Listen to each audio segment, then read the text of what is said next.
Halo Teens, baik lagi di acara Teens for Christ bersama saya Andreas Parmenas Christy pada tanggal 4 Oktober 2025. Hari ini kita akan menyimak dan juga merenungkan sebuah tulisan dari Pendeta Theodorus Uenoya dengan judul Allah Sang Bapa.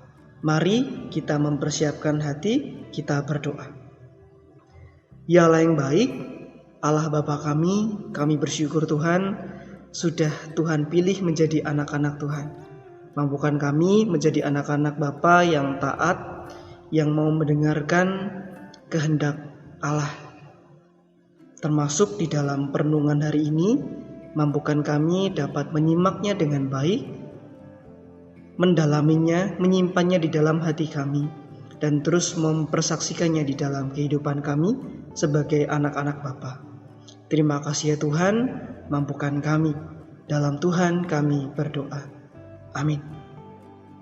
Teens yang dikasih dan mengasihi Allah, bacaan kita dari Mazmur 103 ayat 8 sampai 14, dan saya akan membacakan ayat yang ke-13. Seperti Bapa sayang kepada anak-anaknya, demikianlah Tuhan sayang kepada orang yang takut akan Dia. Nah, rekan-rekan yang dikasih dan mengasihi Allah, para remaja, pasti kita sebagai orang Kristen sudah tahu ya tentang namanya doa Bapa kami. Kita semua sudah hafal karena dari kecil kita diajarkan. Bahkan beberapa gereja setiap setelah doa syafaat, doa Bapa kami ini didaraskan gitu ya, diucapkan bersama-sama. Doa Bapa kami ini sudah diturun-temurunkan dari zamannya Yesus sampai rekan-rekan sekarang dan sampai terus nanti ke generasi Kristen yang berikutnya. Nah, rekan-rekan yang dikasih dan mengasihi Allah, sebelum diajarkan oleh Yesus, sebenarnya kata Bapa, panggilan Bapa kepada Allah itu sudah digunakan oleh orang-orang Yahudi. Gitu ya. Sudah digunakan oleh orang-orang Yahudi sebelum Yesus mengajarkan tentang doa Bapa kami. Contohnya ada di dalam Mazmur 68 ayat yang ke-6. Tuhan adalah Bapa bagi anak yatim. Contoh yang kedua, Mazmur 89 ayat yang ke-27.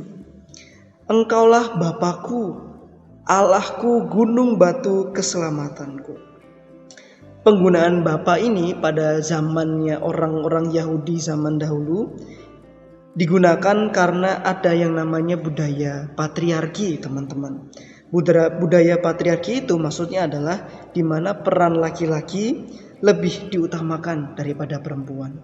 Sosok laki-laki lebih diagungkan, diistimewakan, dihormati daripada perempuan pada zaman itu. Oleh sebab itu, penggunaan kata Bapa kepada Allah digunakan.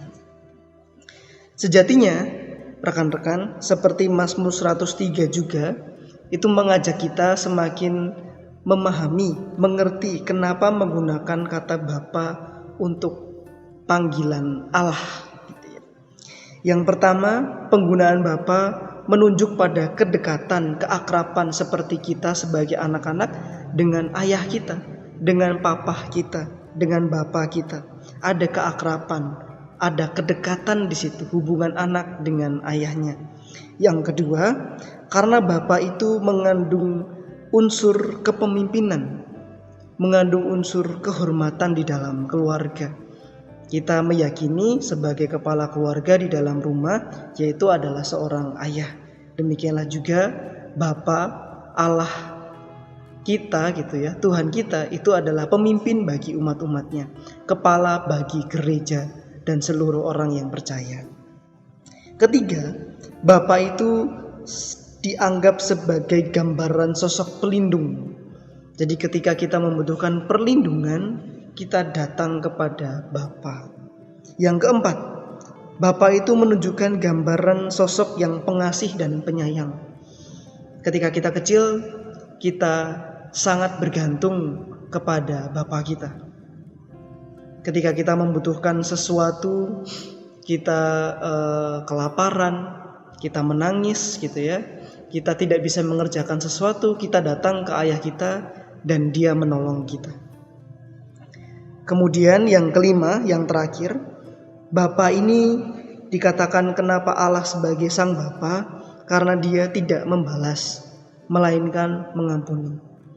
Kalau kita bayangkan teman-teman sebagai anak, sudah berapa kali mungkin kita mengecewakan ayah kita. Sudah berapa kali mungkin kita bertindak tidak baik di hadapan bapak kita. Tetapi dia selalu mau saja memberikan haknya kepada kita, nafkahnya kepada kita. Mau berlelah-lelah mencari uang, bekerja ya dari pagi sampai sore demi kita, anak-anaknya, kebutuhan kita. Dan demikianlah juga pengorbanan Allah seperti sang ayah untuk anaknya.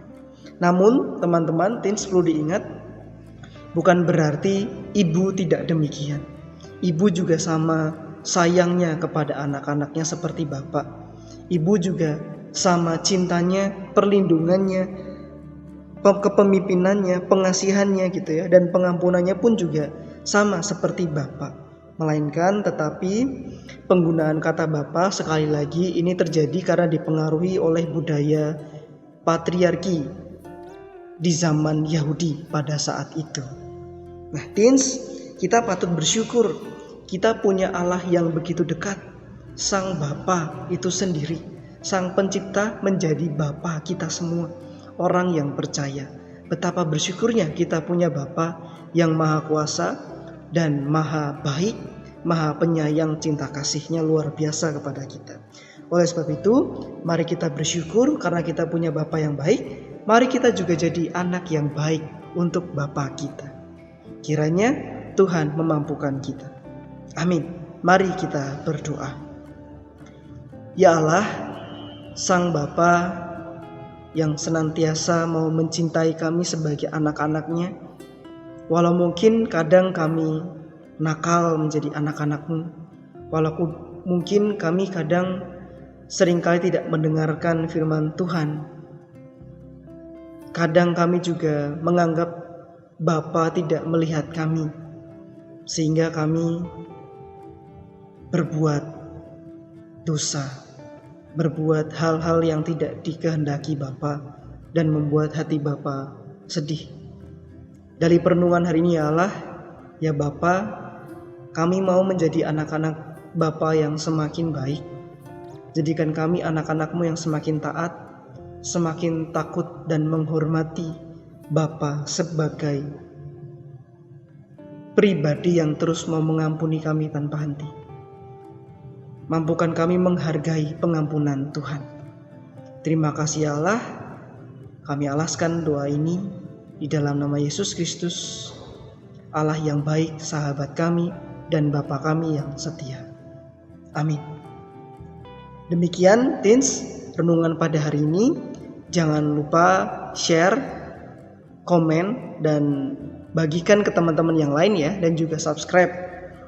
Sampai ketemu lagi di Teens for Christ yang selanjutnya. Dadah.